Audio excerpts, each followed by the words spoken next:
मेरा नाम पवन द्विवेदी है, उच्च माध्यमिक शिक्षक शासकीय उच्चतर माध्यमिक विद्यालय कोटरा सुल्तानाबाद। हम पढ़ रहे हैं विद्युत धारा और विद्युत धारा का लगभग 50% इस चैप्टर का कोर्स आपने समझ लिया है।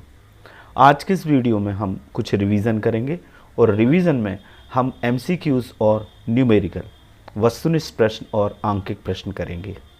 तो आज हम अध्ययन करने जा रहे हैं, रिवीजन करने जा रहे हैं इलेक्ट्रिसिटी वाले चैप्टर का, और उसमें हम सबसे पहले करेंगे कुछ वस्तुनिष्ठ प्रश्न और इन वस्तुनिष्ठ प्रश्नों के अंतर्गत हम उस कॉन्सेप्ट को समझेंगे भी, और साथ ही साथ हम न्यूमेरिकल भी करेंगे। जो जो ऑब्जेक्टिव में न्यूमेरिकल आए हैं उनको हम सॉल्व करेंगे और लास्ट में हम एक दो न्यूमेरिकल आंकिक प्रश्न करेंगे।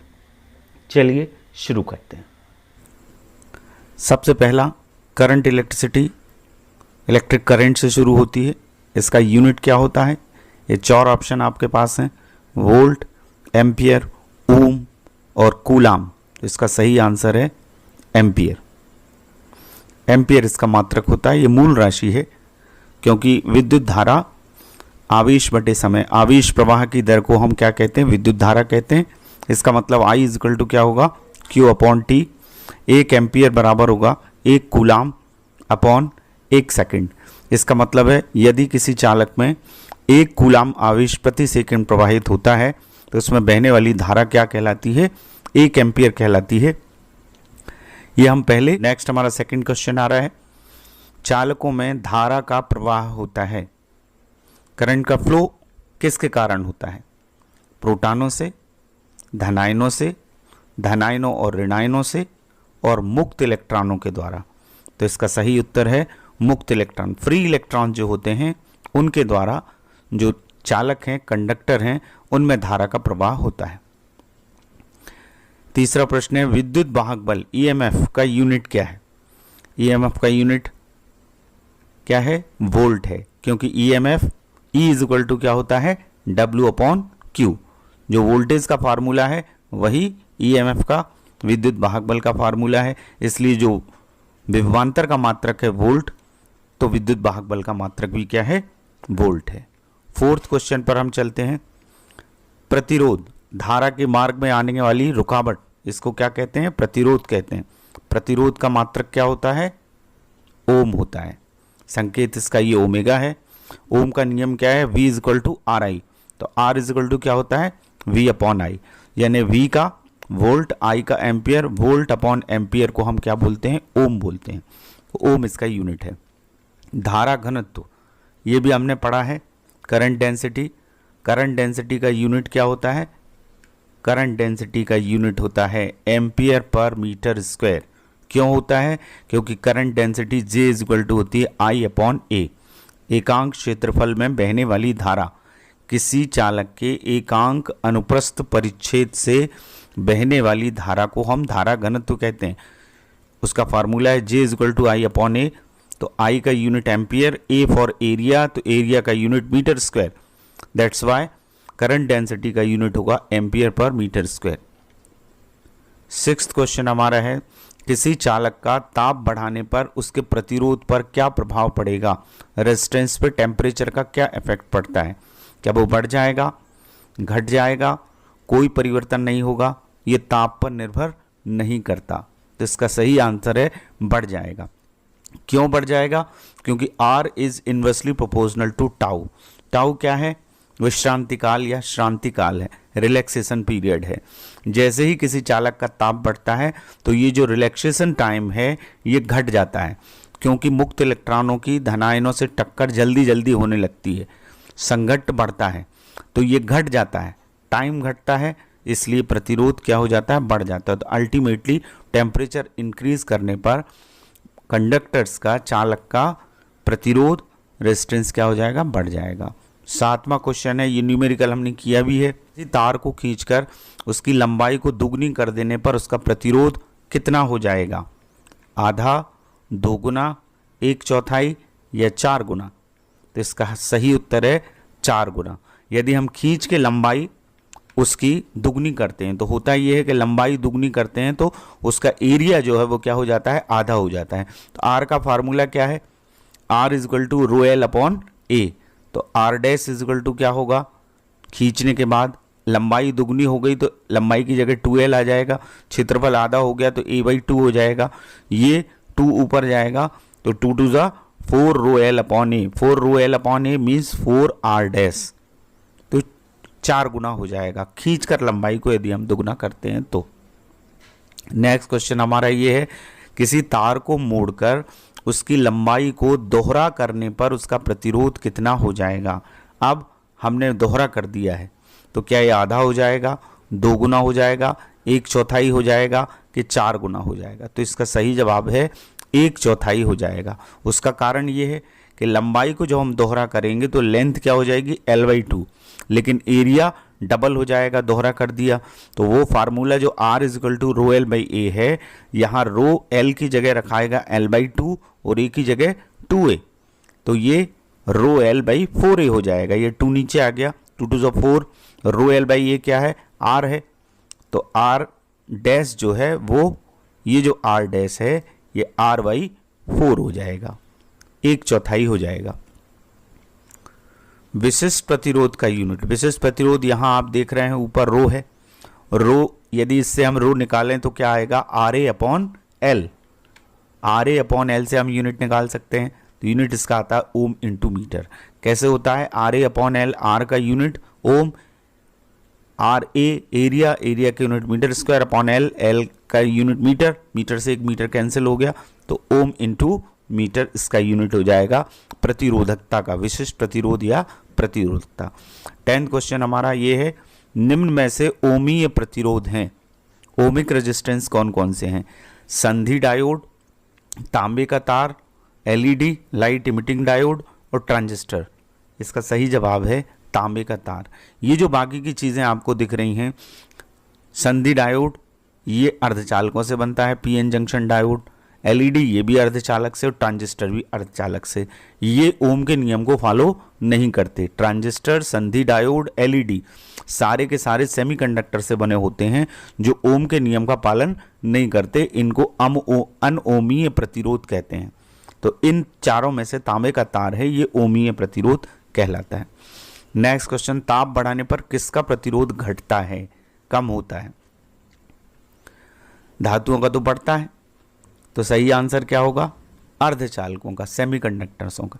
सेमीकंडक्टर्स का ताप जैसे बढ़ाया जाता है तो उनके कोवेलेंट बॉन्ड टूटते हैं जिससे इलेक्ट्रॉन फ्री होते हैं, तो उनका प्रतिरोध घटता है और चालकता बढ़ती है, क्योंकि चालकता प्रतिरोध का व्युत्क्रम होती है। नेक्स्ट क्वेश्चन हम देखते हैं, दो प्रतिरोधों के श्रेणी क्रम संयोजन में प्रत्येक प्रतिरोध में समान होता है। यदि सीरीज में दो रेजिस्टर्स लगे हुए हैं तो क्या चीज़ समान होती है, डेरिवेशन हमने किया है। तो जब हम सीरीज में करते हैं तो केवल करंट जो है वो बराबर होती है, वोल्टेज सबके सिरों पर अलग अलग होता है, धारा समान होती है। इसी तरह से यदि दो प्रतिरोधों को पैरेलल में जोड़ा जाए, समानांतर कॉम्बिनेशन किया जाए तो क्या बराबर रहता है। मैंने आपको बताया पैरेलल में कोई भी चीज़ जुड़ती है तो वोल्टेज बराबर रहता है, तो केवल विभवांतर बराबर रहेगा, बाकी चीज़ें अलग अलग होंगी। धारा जैसे दो प्रतिरोध लगे हैं तो I1 और I2 दो हिस्सों में बट जाएगी, लेकिन पोटेंशियल डिफरेंस चूंकि दो बिंदुओं के बीच में जुड़ते हैं वो, इसलिए पोटेंशियल डिफरेंस क्या होता है, वो समान होता है। नेक्स्ट क्वेश्चन हम देखते हैं, किलोवाट घंटा, यूनिट भी बोलते हैं इसको, तो यूनिट किस चीज़ का मात्रक है, विद्युत शक्ति का, विद्युत ऊर्जा का, धारा का या चालकता का। ये विद्युत ऊर्जा का, इलेक्ट्रिकल एनर्जी का यूनिट है। 15 क्वेश्चन भी इसी पावर से रिलेटेड है। 1 किलोवाट आवर 1 यूनिट और जूल में क्या रिलेशन है। 3.6 into 10⁻³ joule, 3.6 into 10⁻6 joule, 3.6 into 10⁻5 joule, 3.6 into 10⁻4 joule. इसका सही आंसर है 3.6 इंटू 10⁻6 जूल। 1 किलोवाट घंटा को जब आप जूल में कन्वर्ट करेंगे तो किलोवाट को आप वाट में बदलेंगे 1000 वाट, और 1 घंटे को आप सेकंड में बदलेंगे तो 60 इंटू 60, तो 1000 और 60 इंटू 60 36, 36 इंटू 10⁵ मीन्स 3.6 इंटू 10⁻6, क्योंकि वाट इंटू सेकेंड ये जूल होता है, तो एक यूनिट में 3.6 इंटू 10⁻6 जूल होते हैं। नेक्स्ट क्वेश्चन देख लेते हैं, निम्न में से कौन सा संबंध सही नहीं है? प्रतिरोध ओम, आवेश कूलाम, प्रतिरोधकता प्रति डिग्री सेंटीग्रेड, धारा और एम्पियर। तो इन चारों रिलेशन को आप देखो तो राशि है और उसका यूनिट है। प्रतिरोध का यूनिट ओम है, ये सही है। आवेश का यूनिट कूलाम है, ये सही है। धारा का यूनिट एम्पियर है, ये भी सही है। तो इनमें से गलत क्या है? प्रतिरोधकता प्रति डिग्री सेंटीग्रेड, विशिष्ट प्रतिरोध, इसका यूनिट ओम इंटू मीटर होता है। ये जो प्रति डिग्री सेंटीग्रेड आपको यूनिट दिख रहा है, ये प्रतिरोध ताप गुणांक का यूनिट है। तो किसी तार की प्रतिरोधकता निर्भर करती है। प्रतिरोधकता मीन्स स्पेसिफिक रेजिस्टेंस, रेजिस्टिविटी, विशिष्ट प्रतिरोध, लंबाई पर, व्यास पर, द्रव्यमान पर, पदार्थ पर। तो ये शुरू की तीनों चीजों पर निर्भर नहीं करता, वो पदार्थ पर निर्भर करता है। विशिष्ट प्रतिरोध पदार्थ पर निर्भर करता है, ये हमने पढ़ा है। नेक्स्ट क्वेश्चन है, किसी सेल का आंतरिक प्रतिरोध निर्भर करता है प्लेटों के क्षेत्रफल पर, प्लेटों के बीच की दूरी पर, विद्युत अपघट्य की सांद्रता पर, या उपर्युक्त सभी पर। ये सभी पर निर्भर करता है। स्मॉल आर इन तीनों चीज़ों पर निर्भर करता है। और चौथी चीज़ ताप होती है, ताप पर भी निर्भर करता है। Internal resistance R equal to capital R E/V-1, ये डेरिवेशन हमने किया है। अतिचालक पदार्थ की चालकता होती है अनंत, बहुत अधिक, बहुत कम, शून्य। अतिचालक पदार्थ वो होता है जिसका प्रतिरोध शून्य होता है और चालकता क्या होती है? अनंत होती है। तो हमारा उत्तर क्या है सही? अनंत। नेक्स्ट क्वेश्चन, ओम के नियम में VI ग्राफ होता है सरल रेखा, परवलयाकार, वक्रीय या उपर्युक्त सभी। तो आपने पढ़ा है V और I के बीच में ग्राफ क्या होता है? सरल रेखा होता है, क्योंकि V is directly proportional to क्या होता है? I, V is equal to RI।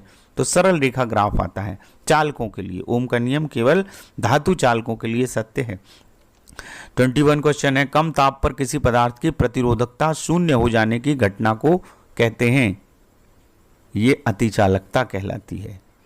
चालकता, विशिष्ट चालकता, अतिचालकता, गतिशीलता, इन चारों में से सही जवाब है अतिचालकता, सुपर कंडक्टिविटी जिसे कहते हैं।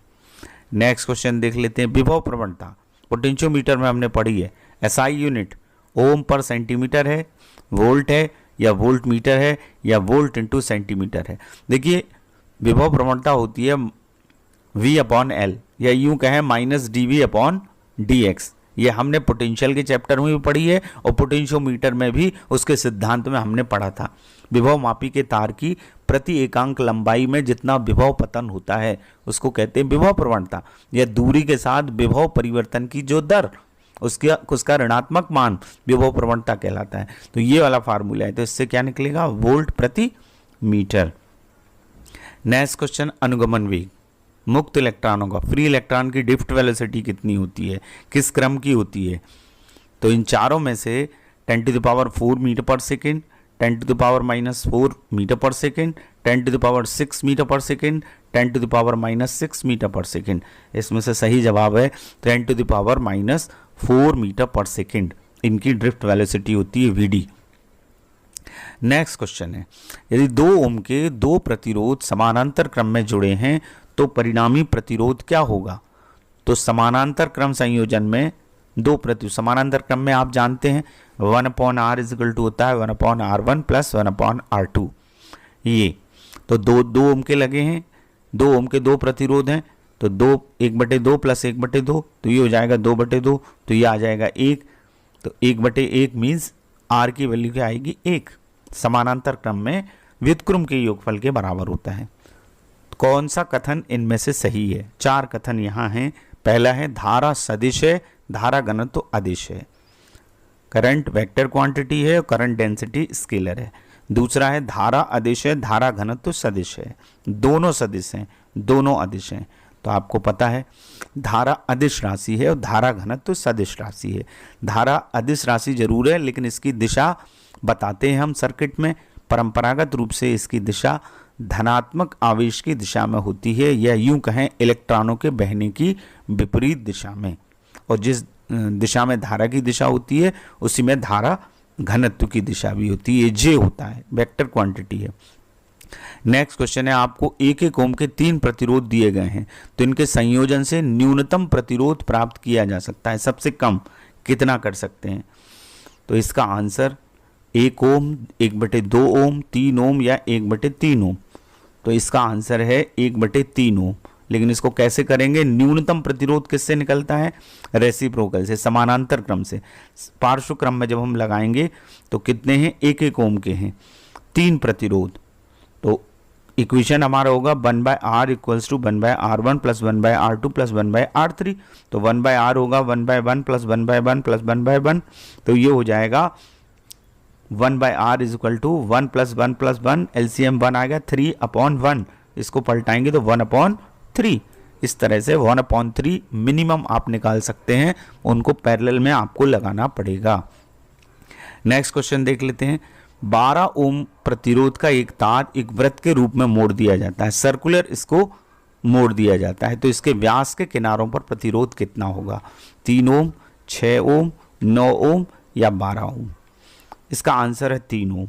इसको हम सॉल्व करते हैं। जब आर प्रतिरोध के तार को वृत्त की आकृति में मोड़ते हैं तो उसके व्यास के किनारों पर आधा आधा प्रतिरोध समानांतर क्रम में हो जाता है। कोई भी सवाल आए आपको, यदि 6 ओम दिया है तो 3-3 ओम के व्यास के किनारों पर प्रतिरोध हो जाएंगे। यहाँ 12 ओम दिया है तो 6-6 ओम के 2 प्रतिरोध हो गए समानांतर क्रम में। देखिए ये 12 ओम का तार है, इसको हमने वृत्ताकार मोड़ दिया तो व्यास के किनारों पर 6-6 ओम के हो जाएंगे। 4 ओम होता तो 2-2 ओम के हो जाते। तो ये दोनों पार्ट में हो गया, 2 पार्ट में, तो 1/6 प्लस 1/6। तो ये अगर 2/6 तो 1/R डैश की वैल्यू आएगी 1/1/3। तो R डैश हमारा क्या आएगा? 3 ओम। तो इसका आंसर से 3 ओम इस तरह से आया है। नेक्स्ट क्वेश्चन है, किसी विद्युत परिपथ की शक्ति, power of an electric circuit क्या होती है इन चारों में से? V into R, V square into R, V square by R, V square into R into I. तो इसका सही जवाब है वी स्क्वायर बाई आर। शक्ति के 3 फार्मूले हैं, V square by R, voltage into current V I और आई स्क्वायर आर। ये तीनों आप ध्यान रखिएगा। नेक्स्ट क्वेश्चन है, निम्न में से कौन विद्युत शक्ति का मात्रक नहीं है? Watt, ampere into volt, ampere square upon ohm प्रति ओम और एम्पियर स्क्वायर इंटू ओम। अब ऊपर के तीनों फार्मूलों को देख के आप अंदाज़ा लगा सकते हैं कौन सा नहीं है। देखिए इससे यदि अपन निकालेंगे तो आएगा वोल्ट स्क्वायर अपॉन आर का क्या? ओम। इससे अपन निकालेंगे तो क्या आएगा? वोल्ट का वी का वोल्ट और आई का एम्पियर, यानी ये भी है। आई स्क्वायर आर से निकालेंगे तो एम्पियर का स्क्वायर इंटू ओम, तो ये भी सही है। और वाट होता ही है शक्ति का मात्रक, इसका मतलब है एम्पियर स्क्वायर प्रति ओम, ये मात्रक शक्ति का नहीं है। नेक्स्ट क्वेश्चन देख लेते हैं क्या है। विद्युत धारा की विमा, ये तो मूल राशि है। ये चारों ऑप्शन है आपके पास, M0 L0 T0A, M0 L T0A, M0 L0 TA, ML0 T0A। तो विद्युत धारा का मात्रक एम्पियर है और ये मूल राशि है, तो इसका ये होगा पहला वाला M0 L0 T0A। ए भी लिखते हैं, कैपिटल ए अकेला भी लिखते हैं, ये मूल राशि है। जो 7 मूल राशियां हैं, 2 पूरक मूल राशियां हैं जो 11th में आपने पढ़ी हैं, उनमें से विद्युत धारा भी है। तो विद्युत धारा फंडामेंटल क्वांटिटी है। धारा घनत्व का निकाल लेते हैं अपन। M0 इन चारों में से कौन सा है? M0 L0 T0A और M0 L-2 T0A। इनमें से J इज इक्वल टू होता है I अपॉन A। तो I का क्या है? A है। A यहाँ पे क्या है? एरिया का L2 होगा, L2 ऊपर जाएगा तो L-2 हो जाएगा। तो ये जवाब सही है, M0 L-2 T0A। Next question देख लेते हैं हम। गतिशीलता, मोबिलिटी की SI यूनिट क्या है? Metre square per volt into second, metre per second, volt per metre और वोल्ट इंटू सेकेंड। इसका सही जवाब है पहला option, metre square volt into second. Mobility का कैसे निकला है? मोबिलिटी का फार्मूला होता है drift velocity upon electric field. Drift velocity velocity है तो वेलोसिटी का यूनिट होगा मीटर पर सेकेंड। इंटेंसिटी का यूनिट होता है वोल्ट पर मीटर, तो ये ऊपर जाएगा तो metre square volt into second. इस तरह से ये यूनिट इसका आया मोबिलिटी का या गतिशीलता का। प्रतिरोध का विमीय सूत्र इनमें से कौन सा है? M-1 L-2 T3A2। इसको निकालना भी मैंने आपको बताया है करंट इलेक्ट्रिसिटी के फर्स्ट पार्ट के वीडियो में। ML2 T-3 A-2 M-2 L3 T4A और M-1 L2 T0 A-1। तो इसका सही उत्तर है ML2 T-3 A-2। R is equal to V upon I से निकल जाएगा ये। V upon I voltage upon धारा, वोल्टेज होता है V is equal to W upon Q। W यानी कार्य, तो कार्य का आप विमीय सूत्र निकालें या विभवांतर का मालूम हो और धारा का, तो आप इसी निष्कर्ष पर पहुंचेंगे। तो एक वीडियो में मैंने आपको बताया कि कैसे यूनिट निकालना है। तो सेकंड वाला ऑप्शन इसका सही है, बी इसका आंसर सही है। नेक्स्ट क्वेश्चन, चालकता का SI unit ohm, ohm into metre, ohm inverse into metre inverse. चालकता प्रतिरोध का व्युत्क्रम है, व्युत्क्रम है तो इसका यूनिट, प्रतिरोध का यूनिट ओम होता है तो इसका यूनिट क्या आएगा? Ohm inverse. इसको साइमन भी कहते हैं। चालकता जी होती है 1/R, तो 1 ओम मीन्स ओम इनवर्स प्रति ओम। चालकता का विमीय सूत्र जो प्रतिरोध का विमीय सूत्र होगा उसका अपोजिट आ जाएगा ये। तो इन चारों ऑप्शन में थे M-1 L-2 T3A2, ML2 T-3 A-2, M-2 L3 T4A, M-1 L2 T0 A-1। इनमें से सही हमारा उत्तर है M-1 L-2 T3A2। ये सही उत्तर है। प्रतिरोध का जो हमारा विमीय सूत्र है उसका जस्ट उल्टा, वहाँ M होगा तो ये M-1 हो गया, वहाँ L2 है तो L-2 हो गया, वहाँ T-3 है तो T+3 हो गया, वहाँ A-2 है तो यहाँ ये A+2 हो गया। तो इस तरह से ये हमारा पहला वाला ऑप्शन सही है। विशिष्ट प्रतिरोध का विमीय सूत्र, विशिष्ट प्रतिरोध का विमीय सूत्र है, प्रतिरोध का जो होता है उसमें एक L का और इंटू हो जाता है। प्रतिरोध में यहाँ L2 आता है क्योंकि ओम इंटू मीटर इसका यूनिट है, तो 1 मीटर का एक L और मल्टीप्लाई होगा। प्रतिरोध में होता है ML2 T-3 A-2, तो इंटू L हो गया, तो यहाँ L2 की जगह क्या आ जाता है? L3 आ जाता है। ये प्रतिरोधकता का विमीय सूत्र है। इस तरह से रो इजइक्वल टू क्या होता है? RA upon L।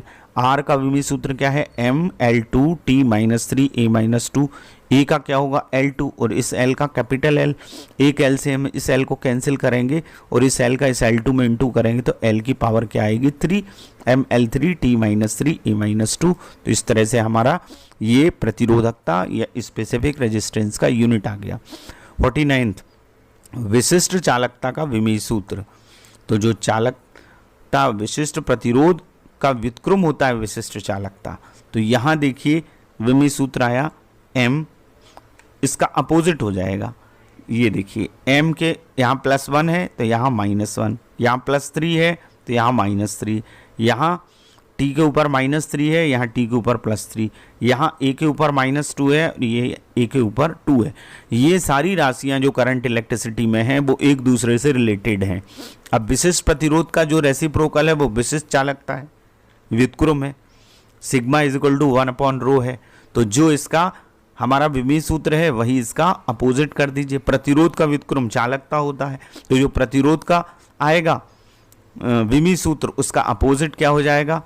वो हो जाएगा चालकता का। इस तरह से एक दूसरे के वो रेसिप्रोकल हैं। तो इजीली आप 2 के याद कर लें, 2 को हल कर लें तो बाकी 2 भौतिक राशियों के विमीय सूत्र आसानी से आप निकाल सकते हैं। नेक्स्ट क्वेश्चन, धातुओं का प्रतिरोध ताप गुणांक अल्फा होता है, धनात्मक, ऋणात्मक, स्थिर या शून्य? तो धातुओं का धनात्मक होता है प्रतिरोध ताप गुणांक alpha. RT - R0 upon RT वो जो फार्मूला है। धातुओं का प्रतिरोध ताप गुणांक प्लस है, इसलिए इनका ताप बढ़ाने पर प्रतिरोध क्या होता है? बढ़ता है। और अर्धचालकों का ताप प्रतिरोध गुणांक अल्फा कितना होता है? धनात्मक होता है कि ऋणात्मक होता है, स्थिर होता है या शून्य होता है? इसका सही जवाब है ऋणात्मक। अर्धचालकों का ऋणात्मक होता है, इसलिए ताप बढ़ाने पर इनका प्रतिरोध घटता है। ध्यान रखिए, अर्धचालकों का प्रतिरोध ताप बढ़ाने पर घटता है और चालकों का प्रतिरोध ताप बढ़ाने पर बढ़ता है। ताप बढ़ाने पर इसका मतलब है अर्धचालकों की चालकता बढ़ती है और इनकी चालकता घटती है ताप बढ़ाने पर। नेक्स्ट क्वेश्चन पर चलते हैं हम। ये आखिरी के 2 क्वेश्चन हैं जो कि 2020 के एमपी बोर्ड के पेपर में पूछे गए हैं। इसको हम सॉल्व कर लेते हैं दोनों को। प्रतिरोध तापमापी का 0 डिग्री सेंटीग्रेड पर प्रतिरोध 6 ओम है, 100 डिग्री सेंटीग्रेड पर प्रतिरोध 7 ओम है, अज्ञात ताप पर प्रतिरोध 8 ओम है। तो अज्ञात ताप की गणना कीजिए। चलिए कैसे करते हैं। 0 डिग्री सेंटीग्रेड पर रेजिस्टेंस दिया है 6 ओम, तो R0 की वैल्यू क्या हो गई 6 ओम। 100 डिग्री सेंटीग्रेड पर दिया है 7 ओम, तो हमने R100 को लिख लिया 7 ओम। और जो ताप निकालना है अननोन टेम्परेचर, उस पे दिया है 8 ओम। ये हो गया। हमें ये फार्मूला याद करना है, फार्मूला याद होना चाहिए T = RT - R0 upon R100 - R0। T को कई किताबों में थीटा भी कहा जाता है, टेम्परेचर को थीटा भी लिखते हैं, तो यहाँ थीटा होगा तो यहाँ R थीटा हो जाएगा। तो RT की वैल्यू क्या है 8, हम ये वैल्यू पुट कर देंगे। 8 R0 की वैल्यू क्या है 6, 8 - 6, नीचे इधर माइनस में दोनों R0 आएंगे, यहाँ RT आएगा, यहाँ R100। तो 100 डिग्री सेंटीग्रेड पर कितना है 7, तो 8 में से 6 गया 2 और ये 1, तो 2 × 100 मीन्स 200 डिग्री सेंटीग्रेड। 200 इतने में आपको 3 नंबर मिल जाएंगे। कितना इजीली फार्मूला आपको याद रखना है और ज़्यादा मुश्किल फार्मूला नहीं है। RT - R100, R100 - R0, RT - R0 upon R100 - R0 into 100। ऊपर घट रहा है R0, ये ध्यान रखना है, और ऊपर RT है और नीचे R100 है। तो इतना इजीली आप कर सकते हैं। 3 मार्क्स का क्वेश्चन था, ये इस साल आया था। एक और क्वेश्चन इस साल आया, वो और हम करते हैं। ये है 4 ओम 4 ओम 4 ओम 4 ओम 3 ओम के 3 प्रतिरोध एक 10 वोल्ट की बैटरी के साथ में चित्र में दर्शाए अनुसार जुड़े हैं। परिपथ का तुल्य प्रतिरोध तथा बैटरी से प्राप्त धारा ज्ञात कीजिए।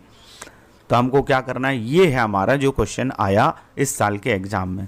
ये पैरेलल लगे हुए हैं 4 ओम 4 ओम, ये सीरीज में लगा हुआ है, तो इनको ये दिख रहा है ये पैरेलल है और ये सीरीज है, 10 वोल्ट की बैटरी लगी है, तो ये पैरेलल है। पहले इनका निकाल लीजिएगा। पैरेलल को कैसे जोड़ेंगे, R1 की वैल्यू 4 ओम, R2 की 4 ओम और R3 की 4 ओम, और जो EMF दिया है बैटरी का वो 10 वोल्ट दिया है। तो R1 और R2 किस में है, पैरेलल में है, तो पैरेलल में जुड़ते हैं तो रेसिप्रोकल में 1/R' हो जाएगा 1/R1 + 1/R2, मतलब 1/4 + 1/4।